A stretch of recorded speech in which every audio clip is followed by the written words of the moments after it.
Assalamualaikum warahmatullahi wabarakatuh. Nama saya Muhammad Khairul Hafizi bin Muhammad Khidir. Nombor metrik di 19312432. Saya akan menceritakan tentang peristiwa sejarah Nabi Muhammad SAW sebelum hijrah. Nabi Muhammad SAW dilahirkan pada tanggal 12 Rabiul Awal tahun Gajah bersamaan dengan 20 April 570 Masihi. Dinamakan Tahun Gajah kerana pada tahun tersebut Raja Abrahah bersama tentera berjumlah 60,000 orang dan 1,000 ekor gajah perang menuju ke Mekah untuk menghancurkan Kaabah.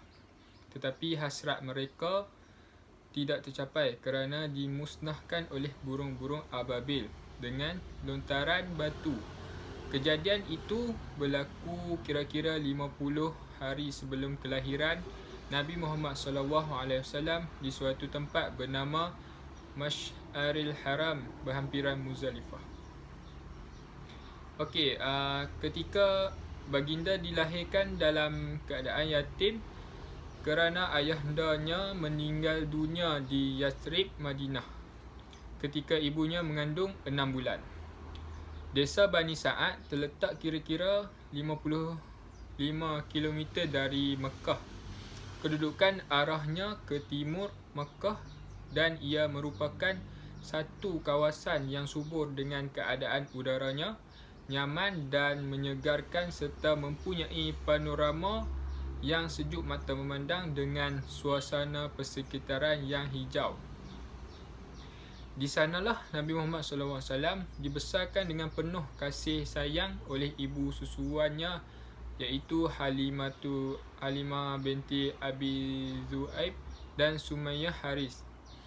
Baginda menyusu selama 2 tahun bersama dengan anak Halimah sendiri yang sebaya dengannya bernama Abdullah. Pada suatu hari ketika Nabi Muhammad SAW sedang bermain-main dengan saudara susuannya dalam sebuah kebun berhampiran rumah Halimah, tiba-tiba datang 2 orang lelaki yang tidak dikenali mengambil beliau. Terkejut anak Halimah melihat kejadian itu, lantas berlari pulang memberitahu ibunya kerana menyangka Nabi Muhammad SAW diculik orang. Halimah berlari ke kebun itu kerana bimbang keselamatan Nabi Muhammad. Di sana dia menemui Nabi Muhammad SAW keseorangan dan mukanya pucat. Halimah bertanya apa yang berlaku ke atas dirinya. Baginda menjawab bahawa 2 orang lelaki itu membawanya ke dalam kebun lalu membaringkan beliau dan membelah dadanya. Kelihatan mereka membuang kekotoran yang ada di dalamnya setelah dibersihkan lalu ditutup semula seperti sedia kala tanpa merasa sakit sedikit pun. Halimah amat gembira mendengar cerita Nabi Muhammad dan hatinya meramalkan kemungkinan anak ini akan mencipta sejarah penting pada masa yang akan datang. Dia memimpin tangan baginda pulang ke rumahnya dengan penuh kasih sayang. Sifat kepribadian yang luhur seperti jujur, ikhlas dan amanah dalam semua urusan menyebabkan baginda diberi nama julukan Al-Amin oleh penduduk Mekah. Mereka lebih mengenalinya dengan gelaran tersebut kerana setiap tindak tanduknya tidak pernah diragui dan tutur katanya dipercayai 100% walaupun mengenai perkara yang kecil.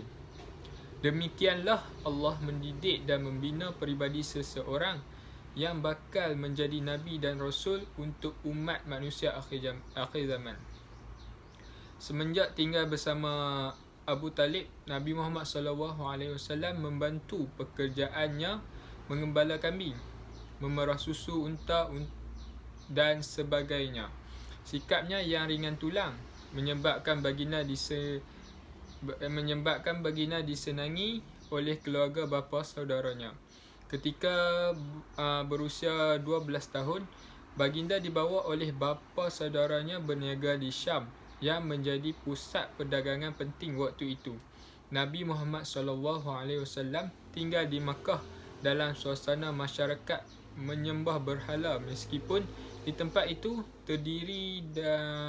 terdirinya Kaabah yang dibina oleh Nabi Ibrahim, dan anaknya Nabi Ismail juga dijadikan pusat bagi manusia menunaikan ibadat haji dan mengabdikan diri kepada Allah yang Maha Esa. Namun disebabkan peredaran zaman yang begitu lama dan ketiadaan Nabi di kalangan bangsa Arab berabad-abad lamanya selepas kewafatan Nabi Ismail, maka masyarakat Arab tinggal dalam kesesatan yang sedemikian jahil, dan mereka menjadikan berhala dan patung-patung sebagai Tuhan untuk dipuja dan disembah. Zaman tersebut dikenali dengan panggilan zaman jahiliah. Semua angkara tersebut menyentuh perasaan Nabi yang semenjak kecil lagi jiwanya bersih daripada kekotoran syirik dan maksiat. Hatinya kian resah memikirkan kaumnya yang terbelenggu dengan kekufuran dan kefasikan berterusan yang dipusakai daripada nenek moyang. Demi mencari kebenaran dan menjernihkan jiwa, baginda mengasingkan diri di Gua Hira untuk bertafakur dan bermunajat kepada Allah. Sambil berpuasa di siang hari, setelah genap 40 hari, baginda didatangi malaikat Jibril yang menyerupai seorang lelaki, lalu menyuruhnya, "Bacalah wahai Muhammad." Jawab baginda, "Saya tidak pandai membaca." Lelaki itu memeluknya dengan kuat sehingga hampir terasa susah untuk bernafas. Kemudian melepaskannya seraya berkata lagi, "Bacalah wahai Muhammad." Baginda mengulangi jawapannya, saya tidak tahu membaca." 3 kali lelaki yang tidak dikenali itu memeluk dan menyuruh baginda membaca, tetapi baginda memberi jawapan yang sama. Dahinya mula berpeluh dan badannya menggigil ketakutan serta cemas. Baginda mengikuti bacaan ayat tersebut berulang kali sehingga ingat. Selepas itu, lelaki tersebut meninggalkan Nabi dan terus hilang. Serang sujud tubuh baginda dan tenaganya menjadi lemah kerana mengalami kejadian yang aneh itu. Lalu baginda bergegas turun dari puncak gunung dan pulang ke rumah dalam keadaan lesu dan pucat mukanya. Setibanya di rumah, baginda terus meminta isterinya menyelimutkan tubuh yang sedang menggigil tanpa bertanya apa-apa. Isterinya melakukan apa yang disuruh baginda. Gempar setelah menerima perintah Allah supaya menyampaikan dakwah secara terbuka, Rasulullah mengumpulkan penduduk Mekah dan mengisytiharkan kepada mereka bahawa dirinya telah dilantik menjadi Rasul untuk menyeru mereka supaya mentauhidkan Allah dan meninggalkan amalan menyembah berhala. Gempar mereka mendengar ucapan Rasulullah SAW kerana tidak menduga baginda akan mengeluarkan kenyataan sedemikian. Orang pertama yang bangun menentangnya ialah datuk saudaranya sendiri, iaitu Abu Lahab. Dia mencercam perbuatan Nabi dengan kata-kata kesat dan memalukan Nabi di hadapan khalayak. Akhirnya majlis terpaksa bersurai kerana gangguan Abu Lahab. Allah mengecam sikap dan tindak tanduk Abu Lahab serta isterinya terhadap Rasulullah SAW.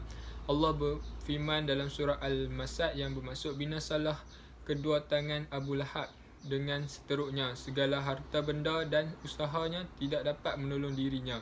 Nanti dia akan diselar api neraka yang menyala dan juga isterinya yang membawa kayu api.